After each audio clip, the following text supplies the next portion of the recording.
Yeah, I can say NADMO is doing its best to contain the situation of flooding in Accra. But not to say we are overwhelmed per se, but the truth about the matter is that there is a lot of carelessness in terms of people trying to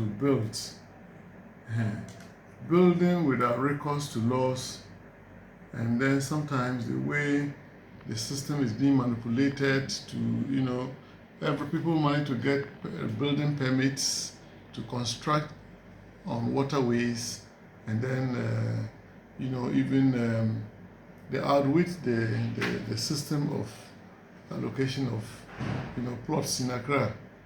You know how everywhere everybody wants to live in Accra now because it's the capital of the country and then the hub of business in the country. So people from the rural area who think that maybe the best way to make life is to live in cities, they force themselves into town when that's why you have some of these illegal structures being erected everywhere, and some of them find ways to manipulate the systems to the authorities to be able to get building permits. So I can say the issue of corruption is part of the challenges that we are faced with. So NADMO, there are quite a lot that the work is quite daunting. It's quite huge because it's not a pleasure to go and pull down somebody's structure, because sometimes people spend a lot of money that they have suffered to be able to raise to build structures. So when you are pulling something that being a human being, you feel it. But sometimes you are thinking about the larger picture. If you want to ignore it and then look at the human aspect of the person who is crying currently, you are going to destroy more lives in the future. So ideally, we will urge the authorities, those who issue building permits, to be very careful, and then they should try to punish officers who try to circumvent the rules to issue permits to people illegally. Because the surveyors will zone, they will tell you that this place you cannot build here because it's a waterway, but we'll ignore it. That aside, I want to urge everybody, potential house owners in Accra, to watch. They should find out anytime you are buying land, please check properly. Check properly, because cost of land is very high in Accra, and because of that, landowners will want to sell land, whether it is a correct land or whatever.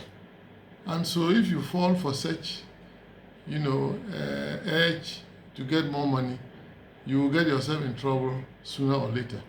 So we're urging landowners to at least to try to have mercy on people who are eager to build, and then we're also caution people who are looking for lands to build to be extra careful.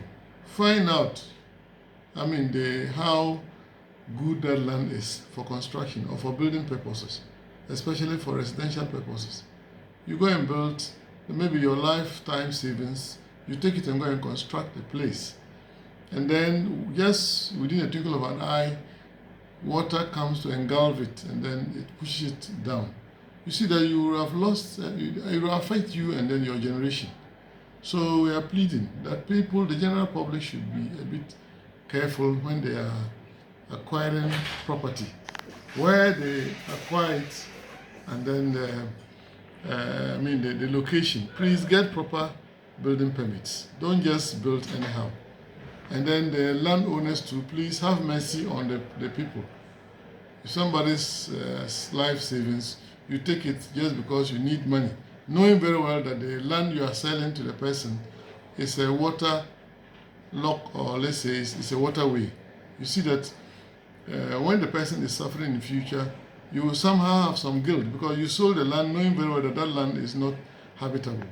So we are urging landowners and then potential residential owners to be careful when they are engaging in some of these contracts.